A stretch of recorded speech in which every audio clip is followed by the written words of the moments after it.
Bueno, muy buenos días a todos. Hoy continuamos con nuestro programa de plástica ocular. Hoy vamos a revisar el tema de anatomía de la órbita. Este es un programa de la Universidad Javeriana Clínica de Oftalmología en Cali. Y hoy nos va a hablar Juan Sebastián Guerrero, residente de primer año, segundo semestre. Y lo dejamos a Juan Sebastián. Bienvenido. Gracias, doctor. Buenos días a todos. Como ya dijo el doctor, mi nombre es Juan Sebastián Guerrero. El tema de hoy que nos corresponde es anatomía de la órbita.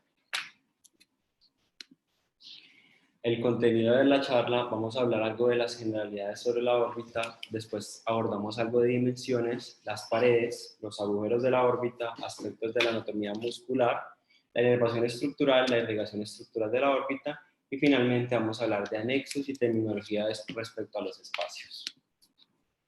Generalidades respecto a la órbita. La órbita está compuesta por 7 huesos principales que forman una estructura ósea en forma piramidal. También se le describe que es en forma de pera, donde el vértice de la pera, es decir, la parte más pequeña, es hacia posterior y la parte más gruesa es hacia anterior. La órbita contiene dentro de sí el globo ocular, la grasa, los músculos extraoculares, múltiples vasos y nervios y la glándula lacrimal. Importante tener en cuenta que la órbita es adyacente a los senos paranasales, la fosa craneal anterior, la fosa craneal media, y está delimitada también por ciertos agujeros que dan paso a estas estructuras vasculonerviosas que entran hacia la órbita, los cuales son la fisura orbitaria o el canal orbitario, la fisura orbitaria superior y la fisura orbitaria inferior. En la imagen que vemos a la derecha vemos los 7 huesos que componen la órbita. En la parte más superior tenemos el hueso frontal, en la parte más medial tenemos el maxilar, en la parte más lateral tenemos el cigomático, que en conjunto forman el reborde orbitario, pero hay otros huesos que también lo componen, entre ellos está el lacrimal, el etmoidal y el esfenoidal, y el palatino, que es este más pequeño que se ve aquí a posterior. Esta imagen se las traía a colación, sobre todo para tener en cuenta los límites del reborde orbitario y las estructuras que pueden estar adyacentes. Inmediatamente inferior al reborde orbitario inferior tenemos los senos maxilares, inmediatamente medial al reborde orbitario medial tenemos las celdillas etmoidales, inmediatamente superior al reborde orbitario superior tenemos los senos frontales, además de la fosa craneal anterior. Aquí les traigo esta imagen para dar a distinguir ciertas dimensiones de la órbita que son importantes anatómicamente. De nuevo les recuerdo todos los huesos que componen el reborde orbitario y las estructuras que están dentro del globo ocular. Ahora, empezando por esta dimensión de acá, a partir desde la cresta lacrimal anterior del lado derecho hasta la cresta lacrimal anterior del lado izquierdo, que no se visibiliza en esta imagen, hay aproximadamente 25 milímetros de distancia. Ahora, entre el reborde medial más anterior de la órbita y el vértice de la órbita tenemos entre 40 o 45 milímetros. Esto es importante distinguirlo porque en el reborde lateral más inferior, casi hacia el piso de la órbita, la distancia no es de 40 a 45, sino de 35 a 40 milímetros. Lo que nos quiere decir que la parte más medial de la órbita es un poco más hacia anterior. Y eso nos habla de que la parte temporal del globo ocular está más expuesto y funciona de esta forma en relación al eje visual que tenemos. Es decir, tenemos el globo ocular tiene su eje visual, pero el eje orbitario viene un poco más hacia lateral. Lo que nos explica el por qué nuestro eje visual temporal es mayor que el eje visual nasal, porque el espacio que hay entre la órbita también es mayor. Es decir, entre ambos ejes orbitarios tenemos más o menos un ángulo de 90 grados, pero entre los ejes visuales hay un casi paralelismo. Ahora, entre la dimensión entre el reborde orbitario lateral y el vértice de la órbita o la parte más central también son unos 40 milímetros. Podemos distinguir que entonces la dimensión más grande entre el reborde orbitario es de la parte más medial hacia la parte posterior. Y en la dimensión desde el reborde orbitario superior al reborde orbitario inferior son más o menos 35 milímetros. Adentro vemos todas las estructuras musculares y vasculares de las cuales vamos a hablar más adelante. Aquí trae a colación dos cosas que quiero que recuerden, y es que en el techo de la órbita, en la parte más medial, tenemos la tróquea, que da paso al músculo oblicuo superior, y aquí recordarles que el oblicuo inferior es el único músculo de todos los músculos extraoculares que no se origina a partir del anillo tendinoso de Zinc, sino que tiene un origen más en el piso de la órbita e inmediatamente más medial. Hablando de las dimensiones que tenemos aquí, sobre todo en el globo ocular, tenemos que el globo ocular, como lo conocemos, tiene más o menos un volumen de 30 a 35 mililitros, y que desde la parte más posterior del globo ocular hacia donde termina la órbita tenemos una distancia de más o menos 30 milímetros del nervio óptico, sin decir que el nervio óptico tiene esta distancia, porque la distancia total del nervio óptico son aproximadamente 50 a 55 milímetros. Hablando de cada uno de los componentes de la órbita, vamos a empezar por el techo. El techo de la órbita está compuesto por la placa orbitaria del frontal y el ala menor del esfenoides. La placa orbitaria del frontal es esta que vemos acá, y el ala menor del esfenoides viene siendo esta parte inmediatamente más posterior. Las importantes estructuras anatómicas que encontramos aquí, tenemos la fosa de la glándula lagrimal, más o menos donde está ejemplificado este óvalo amarillo, la fosa de la tróquea del tendón del oblicuo superior, más o menos donde tenemos esto de acá, el agujero supraorbitario, que es este amarillo de acá, y está inmediatamente adyacente a la fosa craneal anterior, que no está ejemplificada acá, pero queda un poco más arriba. Ahora bien, entre el reborde orbitario más medial y la tróclea tenemos una distancia más o menos de 5 milímetros, y esto es una distancia importante para tener en cuenta en cirugía, porque tenemos que tener mucho cuidado con esta tróclea para no producir un síndrome de Brown adquirido. Esta es una vista desde inferior hacia el techo de la órbita. De nuevo les recuerdo, aquí estaría posicionada la tróclea, tenemos el foramen supraorbitario y el resto de los músculos que componen el techo de la órbita, recordando las distinciones anatómicas y los límites anatómicos, donde su parte más medial del techo de la órbita nos vamos a encontrar con las celdillas etmoidales, como les había mencionado antes, y recordar que los componentes del techo vienen siendo el ala menor del esfenoides y el frontal, el ala menor del esfenoides siendo más posterior. La pared medial de la órbita está compuesta por su parte por la placa orbitaria del etmoides, el hueso lagrimal, el proceso frontal del maxilar y el ala menor del esfenoides. Aquí tenemos entonces los diferentes huesos que lo componen, empezando primero inicialmente por este hueso que vemos acá, que es el hueso lagrimal. Inmediatamente más posterior tenemos la lámina papirácea del etmoides, que nos delimita muy bien un límite anatómico frente a lo que es la órbita y lo que es las celdillas etmoidales. Y es una de las estructuras más débiles de toda la órbita, de las más frágiles, y por tanto muchas de las fracturas orbitarias de impacto pueden destruir esta lámina papirácea del etmoide. Las otras estructuras que le mencioné acá es la parte del hueso maxilar, y tenemos la parte del hueso frontal, que se une frente a una estructura que se llama la estructura frontomaxilar. También hay otras estructuras anatómicas importantes dentro de esta pared medial de la órbita, la cual es la estructura frontoetmoidal, que también llamada la placa cribiforme, que vamos a ver en otra imagen más, después, el techo del etmoides, el piso de la fosa craneal anterior, la entrada de las arterias etmoidales anteriores y posteriores, y la fosa del sacro lacrimal y las crestas lacrimales. Ahora, si recordamos anatómicamente acá, aunque no se distingue bien en esta imagen, en otra se las voy a mostrar, la pared medial de la órbita, aparte de ser la más débil, es importante porque en esta pared tenemos uno, donde se aloja el saco lacrimal, y dos, donde da el paso el saco lacrimal al conducto nasolagrimal. Y son de las paredes que están más cercanas a todos los senos que están alrededor de la órbita, incluyendo el seno frontal, el seno maxilar, y más hacia posterior, no exactamente donde está este dibujo, esos están los senos esfenoidales.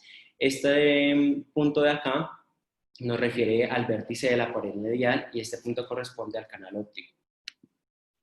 Y aquí vemos cómo más o menos se ubicaría las estructuras que están rodeando esta pared medial. Recordar que en la pared medial también se aloja el tendón cantal medial, sitio de inserción de 4 estructuras anatómicas. Y este tendón cantal medial está aproximadamente a 2 milímetros de distancia del reborde orbitario medial en la parte más superior. Viendo una vista desde lateral, tenemos unas distancias también que tenemos que recordar. Uno, esta distancia total que vemos acá es la distancia entre la parte más anterior de la pared medial de la órbita y la parte más posterior, que es de aproximadamente 45 milímetros, como les había dicho antes. Hay unos límites también que se establecen a partir de los forámenes etmoidales anterior y posterior, que dan paso a los vasos etmoidales. Y estos vasos etmoidales son cruciales tenerlos en cuenta en cirugía, porque son las comunicaciones directas con las celdillas etmoidales desde la parte vascular, y son sitios de infección muy frecuentes. Las dimensiones entre la parte más anterior de la pared medial de la órbita y el foramen medial anterior son de más o menos 24 milímetros. Entre los dos forámenes orbitarios es de 12 milímetros y del foramen orbitario posterior hacia atrás es de más o menos 6 milímetros. Aquí está precisamente el alojamiento del saco lagrimal. Recordar que el saco lagrimal está entre las dos crestas lagrimales anteriores y posteriores, y aquí está la inserción del tendón en directo y opuesto del músculo orbicular, que funcionan como una perilla, o más bien como aprietan este saco lacrimal y permiten el paso de la lágrima. Tengo una imagen acá para simplemente ejemplificar los sitios frecuentes de fractura de la pared medial de la órbita, que más o menos tomográficamente se va a ver así. Está en la raya pues para mostrarles bien dónde está, digamos, esta ruptura de esta pared de la órbita. Hablando de la pared lateral de la órbita, tenemos que está compuesto por el cigomático y el ala mayor del esfenoides. Este siendo el cigomático y este siendo el ala mayor del esfenoides. Este cráneo está un poquito volteado como hacia anterior para poder ver ambas paredes. Aquí en las importantes estructuras anatómicas tenemos el tubérculo de Whitnall y sus múltiples inserciones, inmediatamente aquí más posterior, el ligamento de Lockwood y el ligamento de Whitnall y la estructura frontocigomática. Aquí de nuevo les traigo la estructura anatómica donde se va a insertar, qué sitio de inserción, perdón, el tubérculo de Whitnall, y también recordar que en este tubérculo de Whitnall tenemos que el ligamento de Lockwood se inserta y también la aponeurosis del elevador. Recordar que el ligamento de Whitnall no se inserta en el tubérculo de Whitnall y que la distancia entre el tendón cantán lateral, también llamado, y esta inserción del tubérculo de Whitnall, entre esta y la glándula lagrimal son de más o menos 10 milímetros. Aquí tenemos una vista de la parte, viéndolo desde medial hacia lateral. Tenemos el tubérculo de Whitnall de nuevo ejemplificado acá. Recuerden que estamos viendo la pared lateral y que esto viene siendo el cigomático. Y tenemos esta estructura que también nos va a hacer distinción entre la parte de la pared lateral y el techo de la órbita. La distancia, esta estructura más o menos nos delimita la posición de la glándula lagrimal, pero también nos delimita una distancia de más o menos 10 milímetros entre el tubérculo de Whitnall y el límite de la pared lateral de la órbita, dando paso a la pared, al techo de la órbita. De nuevo les recuerdo que la pared lateral está compuesta por el ala mayor del esfenoides y acá vemos más hacia inferior es la fisura orbitaria inferior, paso de otras estructuras anatómicas importantes que vamos a ver más adelante. También es importante distinguir acá que la pared lateral de la órbita es la pared más gruesa de la órbita y es de las que menos frecuentemente se los papas. Hablando del piso de la órbita, está compuesta por el maxilar, el palatino, la placa orbitaria y la placa orbitaria del hueso cigomático. Forma el techo de los senos maxilares y termina en la fosa pterigopalatina, por lo que es la pared más corta de todas. Y entre las importantes estructuras anatómicas está el surco y el canal infraorbitario. Esta imagen nos da perfecto para establecer de nuevo los límites entre las diferentes paredes de las órbitas. Tenemos acá que la fisura orbitaria inferior nos va a establecer un límite entre el piso de la órbita y la pared lateral. Tenemos que la fisura orbitaria superior nos va a establecer un límite entre la pared lateral y el techo de la órbita. Y aquí mismo va a pasar el foramen óptico. Ahora bien, a este dije antes, está el surco, el canal infraorbitario, que vienen desde la fisura orbitaria inferior y dan paso al nervio orbitario, que le da sensibilidad a la parte del párpado inferior y a la mejilla del lado correspondiente. Esta es una vista desde superior del piso de la órbita. De nuevo tenemos esta parte de acá, es la entrada de la fisura orbitaria inferior y el paso que da hacia el nervio infraorbitario. Estos son los límites y las dos suturas que establecen este límite del piso de la órbita, y de nuevo las estructuras que los componen alrededor, teniendo en cuenta que de nuevo el cigomático está hacia lateral y las células etmoidales están hacia más medial, y que el piso de la órbita en general está compuesto por el hueso maxilar y parte del palatino. Hablando del vértice de la órbita, quizás esta es de las partes más importantes de la órbita, porque esta es la que tiene paso a la mayoría de las estructuras vasculonerviosas. Aquí vemos la fisura orbitaria superior y el canal óptico. Vemos que el canal óptico está un poco más medial hacia la fisura orbitaria superior y que ambos establecen el vértice de la órbita. En esta última imagen quería recordarles cosas importantes para distinguir entre la órbita, y es que todas las paredes de la órbita están compuestas por al menos 2 huesos. La pared medial está compuesta por 4 huesos, la pared inferior está compuesta por 3 huesos, la pared lateral por 2 y el techo de la órbita está compuesto también por 2 huesos. Cosas fáciles de recordar es que el piso de la órbita no tiene alas, es decir, no tiene esfenoides, porque recuerden que los esfenoides tienen ala menor y mayor, y que la pared medial es una memotecnia en inglés que corresponde a los huesos, pero dichos en inglés. Es esfenoides, maxilar, etmoidal y lagrimal. Aquí ya vamos a pasar a hablar en distinción sobre las fisuras orbitarias superiores e inferiores y el canal óptico. Aquí les traigo de nuevo su distribución anatómica y aquí más o menos lo que corresponde imagenológicamente con las estructuras que vemos. Antes de hablar de las fisuras orbitarias, esto es importante reconocerlo porque hay diferentes patologías que van a afectar una o la otra cosa y dependiendo de las patologías que encontramos, podríamos pensar del compromiso del agujero correspondiente. Cuando tenemos afectaciones de la fisura orbitaria superior, teniendo en cuenta todas las estructuras anatómicas que están acá, estas pueden estar afectadas por aneurismas, meningiomas, cordomas, adenomas hipoficiarios y el síndrome de Tolosajón, que vamos a hablar más adelante. Y hablando del canal óptico o el conducto óptico, este puede estar afectado por los gliomas del nervio óptico, aspergilomas, tuberculomas, comas sifilíticos, sarcoidosis, neurofibroma, quiste aracnoideo e hidrocefalia crónica. Aquí en esta imagen vemos la fisura orbitaria superior y el canal óptico. Vamos a primero hablar de la fisura orbitaria superior. La fisura orbitaria superior tiene una distancia aproximada de 22 milímetros y tiene 2 porciones importantes, aquellas estructuras que pasan dentro del anillo tendinoso de Sim y aquellas que pasan lateral hacia el anillo tendinoso de Sim. Entre las estructuras laterales que pasan por fuera del anillo tendinoso de Sim, tenemos de forma muy importante el nervio oculomotor, el par craneal 4, el troclear, y es de los únicos nervios oculomotores que pasa por fuera del anillo de Sim. Además, tenemos 2 ramas del trigémino que pasan por fuera, la cual son la frontal y la lagrimal y la vena oftálmica. Dentro del anillo de Sim, tenemos que también aquí está pasando la división superior del oculomotor, del tercer par craneal, y también está pasando el sexto par craneal, además de la división inferior del oculomotor. Entonces tenemos que pasa la división superior y la división inferior del oculomotor o el tercer par, también pasa el sexto par y también pasa la división nasociliar del trigémino entre estas estructuras. De nuevo les recuerdo, el único de los nervios extrínsecos del ojo que pasa por fuera es el cuarto nervio craneal o el troclear.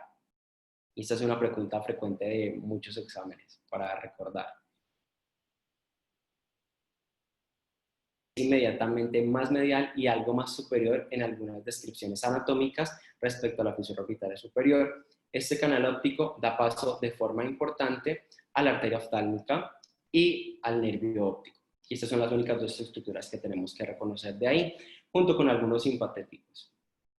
Tenemos que la distancia aproximada del canal óptico es de unos 6.5 milímetros. Esto lo recordamos también porque tomográficamente o imagenológicamente, cuando vemos que hay un tamaño que supera estos 6.5 milímetros, podemos pensar en todas estas patologías de las cuales hablamos anteriormente. Hablando de la fisura orbitaria inferior, esta tiene una distancia aproximada de unos 20 milímetros. Está ubicada en la pared lateral y el piso de la órbita, recuerden que es este límite que establecimos, da paso a la fosa pterigopalatina y se encuentra cerca al agujero redondo y pterigoideo. Esta fisura orbitaria inferior, como les dije, da paso a la fosa pterigopalatina y la fisura orbitaria inferior da paso a la fosa craneal media. Es decir, es la conexión inmediata entre la órbita y estas 2 fosas. Aquí en realidad la mayoría de estructuras que pasan no son tan importantes, pero aquí los cuales tenemos que recordar son el nervio cigomático y el infraorbitario que les describí anteriormente, que va a pasar por el foramen infraorbitario y que va a dar la sensibilidad de la mejilla y el párpado inferior, que va a salir desde la órbita a través del foramen infraorbitario del maxilar. Además, acá vemos algunas venas emisarias, todos los vasos infraorbitarios. Básicamente pasa todo lo infraorbitario junto con el nervio cigomático.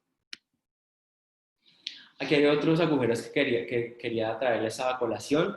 En el techo de la órbita también tenemos los agujeros supraorbitarios, casi en todo el centro del techo de la órbita y en todo el reborde orbitario. Da paso a las estructuras vasculonerviosas de los supraorbitarios. Aquí tenemos también el paso de los vasos etmoidales. Recuerden que esto es de la pared más medial. Y aquí también pasan las venas y los vasos y los nervios etmoidales, tanto anteriores como posteriores. Recuerden que es el sitio de conexión más directa respecto a las infecciones que comprometen los senos paranasales hacia la órbita. Y los agujeros cigomáticos más hacia la parte lateral, que son dos, uno más superior y otro más inferior, que dan pasos a ramas de la facial y la temporal, que anatómicamente en realidad no son tan importantes, pero son agujeros que hay que recordar. Ahora bien, aquí esta imagen se las traigo sobre todo para ver estas relaciones de los músculos extraoculares y su distancia establecida desde los músculos extraoculares hacia el limbo de la córnea. Y esto es importante también, sobre todo en cirugía de estrabismo, pero hay que recordarlos pues si estamos repasando la órbita. El recto medial es el músculo extraocular que está más cercano hacia el limbo, siendo su distancia más o menos de 5.5 milímetros, el recto inferior de 6.5 milímetros, el recto lateral de 6.9 a 7 milímetros y el recto superior de 7.7 milímetros. Aquí vemos el oblicuo inferior, recuerden que es el único que no sale del anillo tendinoso de Zinn, va desde la parte más medial e inferior del piso de la órbita, y vemos aquí la reflexión en la tróclea del oblicuo superior.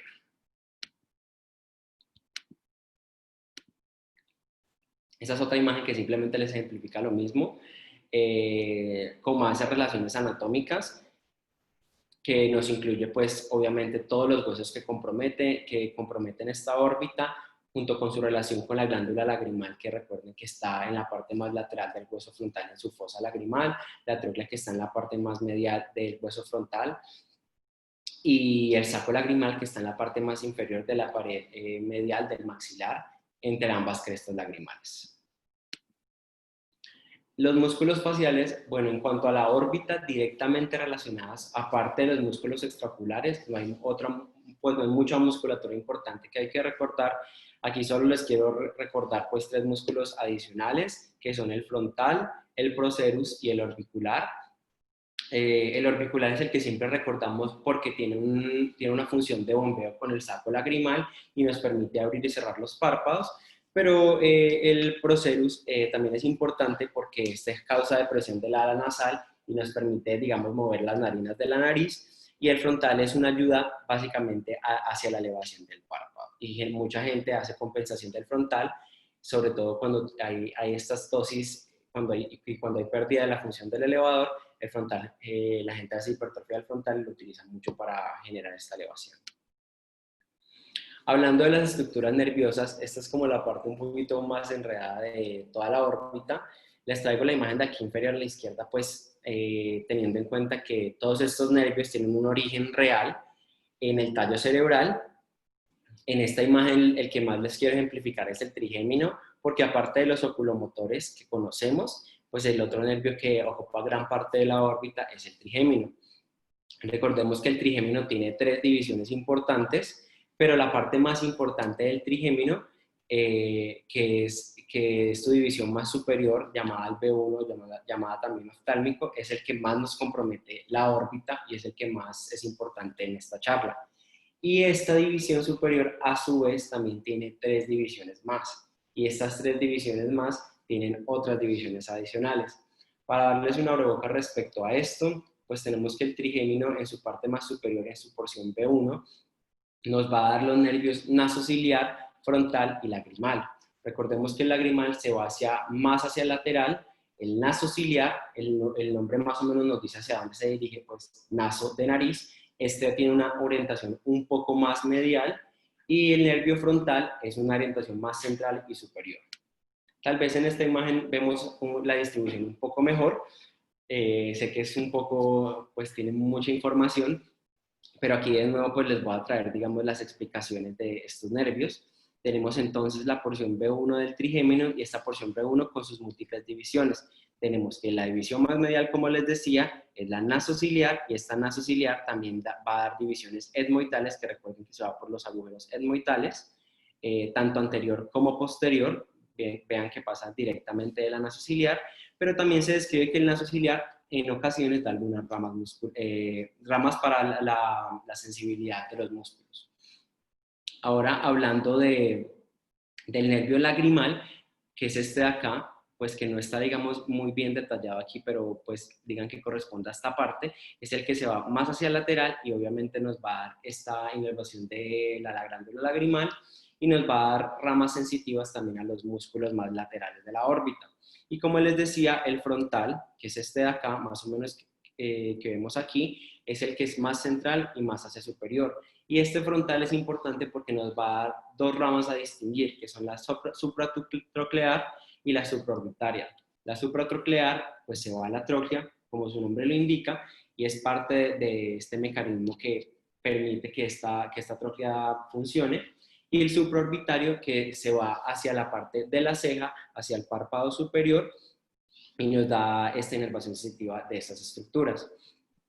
Aquí les traigo a colisión algo adicional, que es la división B2 del trigémino. Esta división B2 del trigémino la traigo en una charla de la órbita, porque esta división B2 del trigémino nos va a dar el nervio infraorbitario, que si recordamos anteriormente, el nervio infraorbitario es de los nervios que pasan por la fisura orbitaria inferior y que va a salir a través del maxilar. Entonces tenemos que recordar que no solo vamos a afectar el trigémino cuando hay compromiso de la órbita, sino que también se puede, no solo vamos a afectar el trigémino en su porción superior, sino que también podemos afectar el trigémino en su porción B2, y que esto nos va a comprometer el nervio infraorbitario. Ahora bien, aquí tenemos el ganglio ciliar, que está situado entre el recto lateral y el nervio óptico, y este ganglio ciliar tiene múltiples aferencias y eferencias hacia las diferentes estructuras del ojo y de la órbita. Para resumirles un poco sus funciones, tiene funciones a través de sus nervios largos, donde hace deferencias hacia la córnea y hacia el cuerpo ciliar. Los nervios ciliares cortos son nervios que tienen función netamente parasimpática, son aferentes e inervan también el cuerpo ciliar y el esfínter del iris, es decir, hacen la miosis, porque es parasimpático, y los nervios simpáticos también hacen aferencias hacia el dilatador del iris. No hacen sinapsis directamente en el ganglio ciliar, pero pasan por el ganglio ciliar y tienen esta función de dilatar el iris. Esta es la distribución más o menos de los nervios sensitivos según salen de la órbita y según comprometen la piel adyacente de la órbita.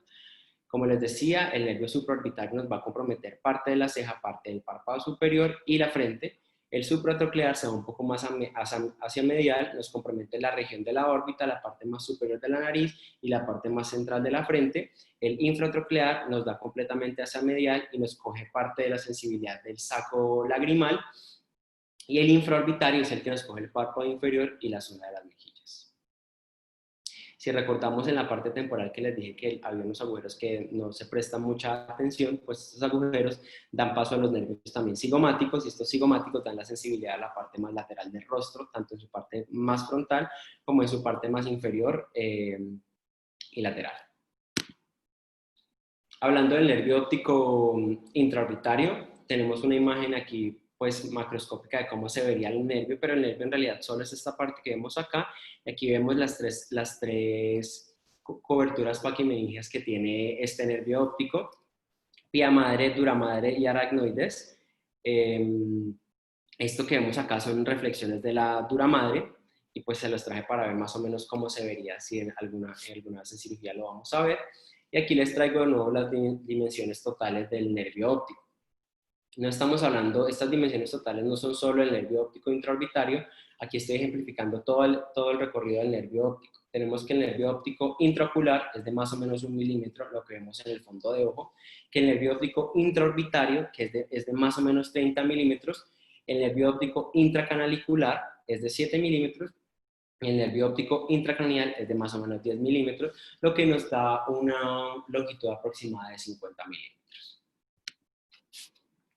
Hablando de la circulación anterior y ya concluyendo un parte pues, de esta charla, también esto es bastante compleja la órbita, pero pues aquí les quiero traer a colección de que básicamente casi toda la irrigación de la órbita viene a través de esta arteria muy importante que es la arteria oftálmica.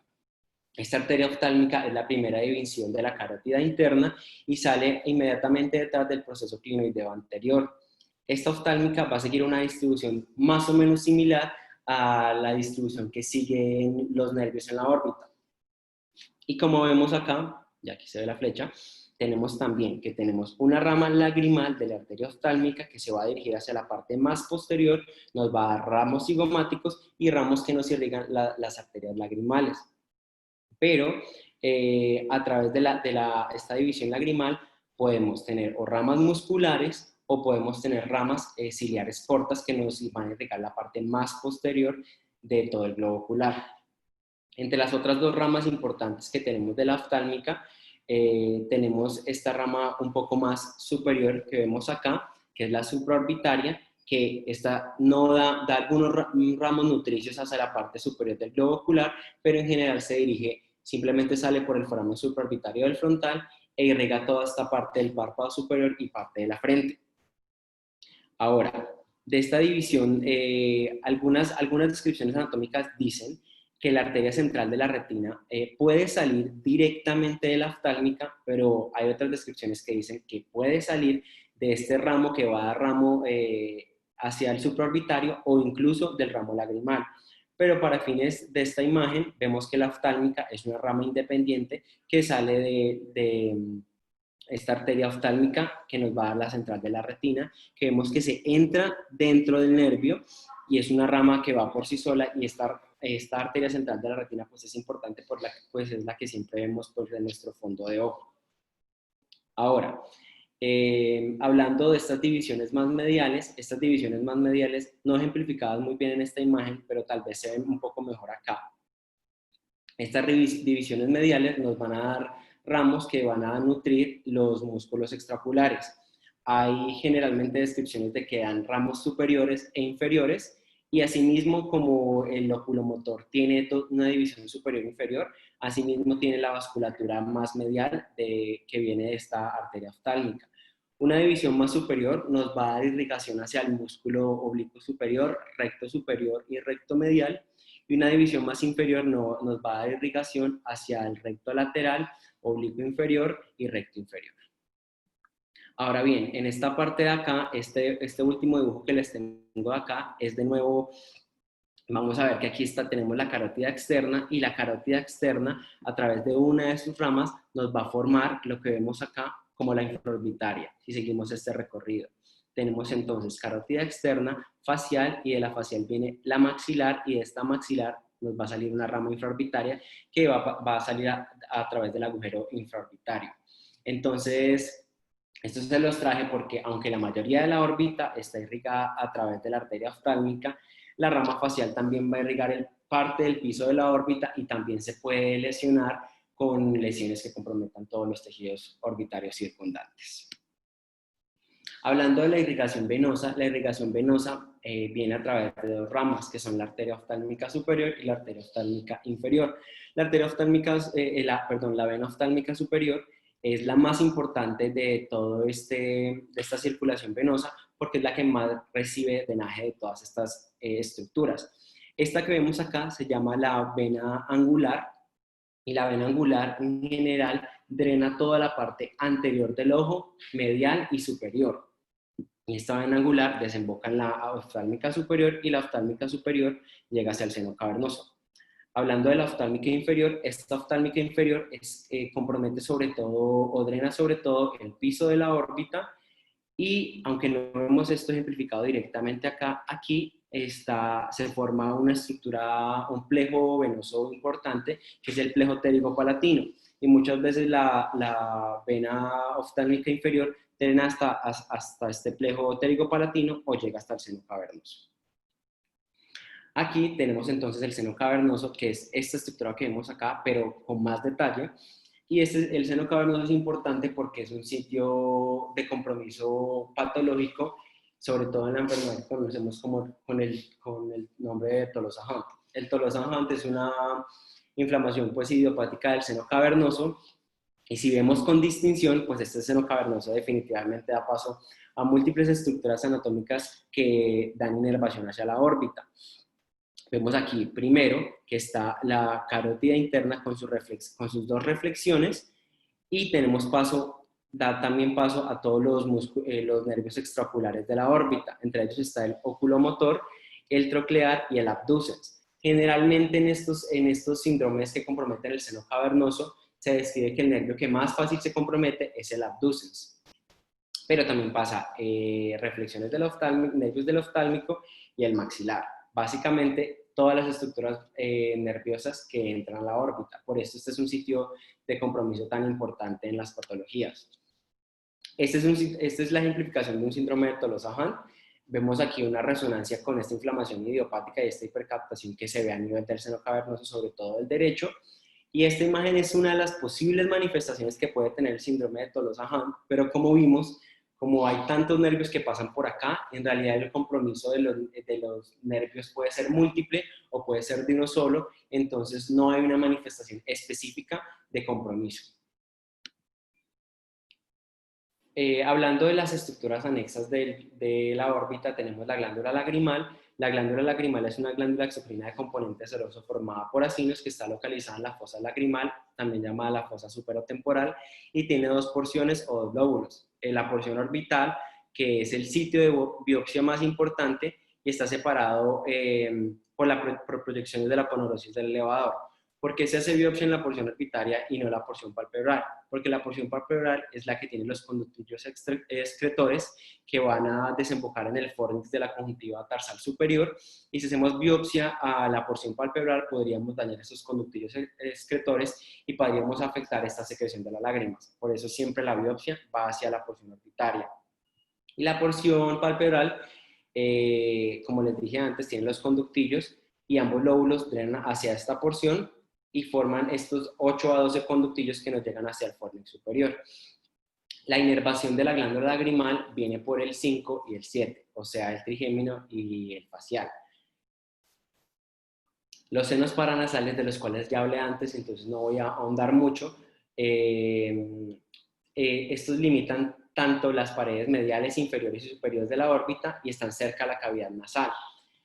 Recordar que la pared medial limita con la cavidad nasal anterior, el seno esmoidal y el seno esfenoidal, la pared lateral con la zona craneal temporal y las fosas pterigopalatinas, la pared superior con la fosa craneal anterior y el seno frontal, y la pared inferior con el seno maxilar.